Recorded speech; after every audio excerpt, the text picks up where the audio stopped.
Et c'est à tous, c'est Captain et je vous retrouve pour la critique de l'épisode 6 de Supergirl qui s'appelait, qui était consacré à Red Tornado.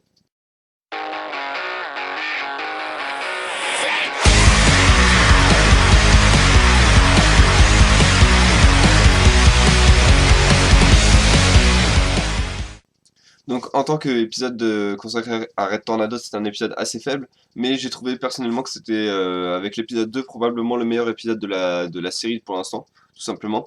Euh, donc en fait le scénario très simple de cet épisode c'était le colonel Lane, donc qui est le père de Lois Lane et de Lucy Lane, qui arrive pour tester Supergirl en fait avec son robot créé par le docteur Moreau, je crois que c'est son nom, pour donc tester la Supergirl grâce au robot donc créé par Moreau qui est le Red Tornado.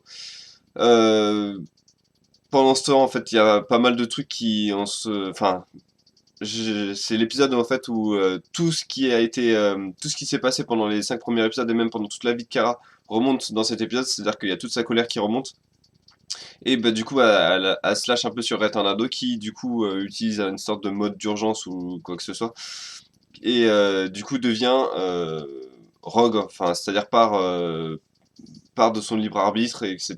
Et décide de s'en prendre à National City. Pourquoi je dis qu'en tant que d'épisode de Red Tornado, c'est assez faible parce que Red Tornado est quasiment pas présent. Enfin, comment dire? Il est présent dans l'épisode, mais il sert quasiment à rien. C'est-à-dire qu'on le voit à un moment s'en prendre plus ou moins au civil, mais il est assez gentil quand il s'en prend parce que lieu de créer deux tornades comme il peut le faire, il en crée une seule et il se barre. Il reste pendant un ou 2 jours quasiment en tant que, enfin, libre dans la ville et il se passe rien, il tue personne. Bon, bien sûr, après on apprend enfin, qu'il n'était pas non plus enfin, c'était pas son libre arbitre qui parlait, mais c'était le docteur Moreau qui le contrôlait. Mais voilà, à la fin de l'épisode, Kara le détruit, enfin, avec toute sa colère, etc. Euh, donc de ce côté-là, j'ai trouvé que c'était un peu dommage de sacrifier un personnage comme Red Tornado, qui est pas forcément non plus un personnage vilain, donc ça aurait été assez sympa de le voir, je sais pas, rejoindre peut-être le Dio pour quelques missions, euh, aider sur quelques missions Kara. Ça aurait été sympa de voir ça, donc j'espère qu'il y aura une version 2.0, peut-être créée par Maxwell Lord, qui sera un peu plus autonome. Mais de ce côté-là, c'était le seul point, enfin, c'était un des seuls points faibles de l'épisode avec le conflit entre Cat Grant et sa mère. On avait eu, enfin, j'ai l'impression qu'on connaît quasiment toute la vie de Cat Grant maintenant. C'est-à-dire qu'il y avait son fils dans l'épisode 5, je crois, ou 4, je sais plus. Et là, donc, il y a sa mère qui est. Le conflit j'avais, j'avais limite envie de dire qu'il était hors sujet, mais il n'est pas tant hors sujet qu'il était hors rythme en fait. C'est-à-dire que dans un épisode qui est assez, enfin voire même très réussi, j'ai trouvé parce qu'il se concentrait sur la menace véritablement, plus que les relations. C'était véritablement le côté menace, le côté super-héros de Kara, donc le côté Supergirl de Kara qui a été développé, plus que le côté voilà, humain de Kara. Paradoxalement, vu qu'en fait c'est plus ou moins son côté humain qui transpirait sur son côté super héroïque, parce que du coup toute sa colère se déversait dans son rôle de super héros et du coup bah commençait un peu à péter les plombs. Ce qui était d'ailleurs un point positif, j'y reviendrai un peu plus tard. Mais voilà, dans un épisode où l'épisode était centré sur le côté super héros, un personnage comme Cal Grant qui est uniquement centré sur le côté humain, elle faisait un peu, j'ai envie de dire, un peu de tâche dans cet épisode. Voilà, c'est un des seuls trucs que j'ai pas aimé, notamment son conflit avec sa mère, voilà, sa mère sort un peu nulle part et elle repart comme si voilà, elle était jamais arrivée. C'était voilà, c'était assez bof dans cet épisode. Et vraiment, c'est dommage parce que c'est vraiment un épisode qui était vraiment très sympa à suivre. Le côté colérique de Kara était assez bien retranscrit. J'aurais aimé qu'elle aille un peu plus loin, c'est-à-dire qu'à un moment, on voit qu'elle pète, enfin, elle aurait pu péter le poignet d'un mec, mais elle aurait pu faire beaucoup pire. Et la Kara des comics qui a ce côté colérique, qui est même ce qui la caractérise quasiment par rapport à Supergirl, par rapport à Superman, vu que je crois que dans les comics, enfin dans les comics que je lis, elle devient une Red Lantern, donc c'est parce qu'elle maîtrise tout simplement la colère, ou elle vit tout simplement de la colère, elle n'a que ça en elle.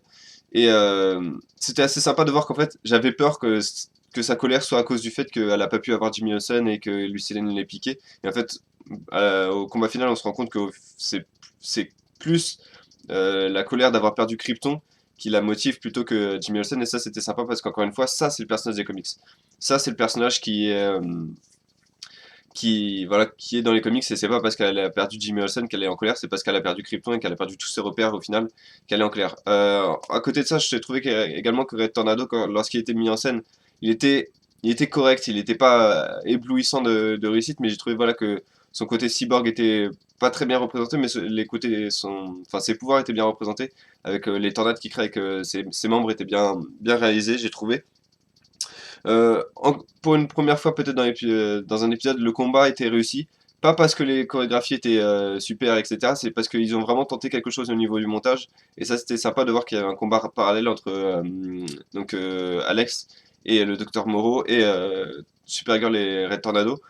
Ça mérite encore un petit peu de travail, mais moi j'ai mis un point positif parce qu'enfin ils ont tenté quelque chose au niveau des combats. Ils se sont peut-être rendu compte que avec les précédents épisodes que ça marchait pas les combats et qu'il fallait tenter quelque chose. Ils l'ont tenté avec cet épisode et moi j'ai plutôt bien apprécié. Et en tout cas j'ai bien aimé la prise de risque. Voilà, le côté colérique de Kara était vraiment sympa, le montage en parallèle. Et le mystère également qui s'épaissit autour de Hank Henshaw. On apprend qu'il était en mission avec le père d'Alex, du coup. Ils étaient en mission, je crois que c'est en Amérique du Sud, parce il y avait eu une menace alien et enfin, il y a que le docteur Henshaw qui en est revenu 2 mois plus tard avec des cicatrices, etc. Et il se souvient de rien. Donc, est-ce que ça pourrait confirmer la théorie que Hank Henshaw n'est pas Cyborg Superman, mais bien Martian Manhunter?